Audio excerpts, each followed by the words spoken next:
Hello friends, കണ്ണൂർക്ക് കല്യാണം കഴിച്ച് വന്നതിന് ശേഷം ഞാൻ എല്ലാ കൊല്ലവും അധികം എനിക്ക് കൊട്ടിയൂർ ഉത്സവത്തിന് പോകാൻ പറ്റാറുണ്ട് കേട്ടോ. അങ്ങനെ ഞാൻ ഈ വർഷം ഉത്സവം കാണാനായിട്ട് പോയിരുന്നു. പോയ ദിവസം എന്ന് പറയണത് സ്ത്രീകൾക്ക് കയറാൻ പറ്റുന്ന അവസാനത്തെ ഞായറാഴ്ചയായിരുന്നു. നല്ല തിരക്കായിരുന്നു. കുറേ സമയം ബ്ലോക്കിൽ കിടന്നിട്ടാണ് ഞങ്ങൾ ഈ തിരുസന്നിധിയിലേക്ക് എത്തിച്ചേർന്നത്. പറഞ്ഞു വരുന്നത് അതൊന്നല്ല, ഇവിടെ കുറേ വിശ്വാസങ്ങളുണ്ടെന്ന് നിങ്ങൾക്കറിയാലോ.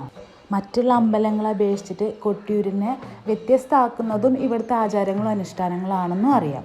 ഇപ്പോൾ ഞാൻ പറഞ്ഞു വരുന്നത് എന്താണെന്ന് വെച്ച് കഴിഞ്ഞാൽ, അക്കരെ കൊട്ടിയൂർ ദർശനം നടത്താൻ വരുന്ന അധിക പേരും ഇവിടെ ബാവലി പുഴയിൽ കുളിച്ചിട്ടാണ് ഇവിടെ ഈറനോട് കൂടിയിട്ട് ദർശനം നടത്താൻ വരാറ്. അങ്ങനെ ഞങ്ങളും കുളിച്ച് ഈറനോടെയാണ് അമ്പലത്തിൻ്റെ ഉള്ളിലേക്ക് പ്രവേശിച്ചത് കേട്ടോ. പ്രാണയ്ക്ക് ഭയങ്കര ഇൻട്രസ്റ്റ് ആയിരുന്നു വെള്ളത്തിലൊക്കെ കളിക്കാൻ. ചെറിയ ചാറ്റൽ മഴയുണ്ടായിരുന്നു. അങ്ങനെ ഈ പുഴയിലെ കുളിയെല്ലാം കഴിഞ്ഞ് കയറുമ്പോൾ നമ്മൾ 2 കല്ലെടുത്തിട്ട് അത് ഉരച്ചിട്ട് നമ്മൾ നെറ്റിയിൽ കുറിയായിട്ട് തൊടും.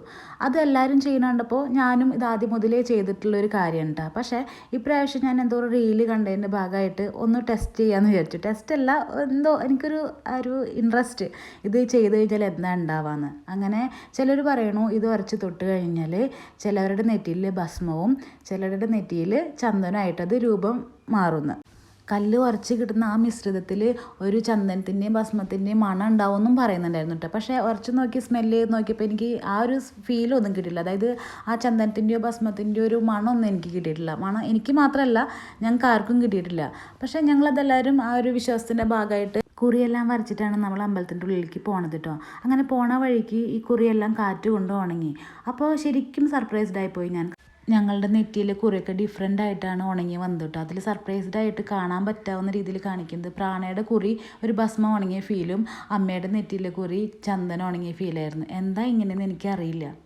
അതുപോലെ ഇതാ ഈ അടുക്കി പെറുക്കി വെച്ചിരിക്കുന്ന ഈ കല്ലുകൾക്കും നിറവേറ്റാനുണ്ടാവും അടക്കം പറഞ്ഞു തീർത്ത ചിലരുടെയെങ്കിലും ആവശ്യങ്ങളും ആഗ്രഹങ്ങളും.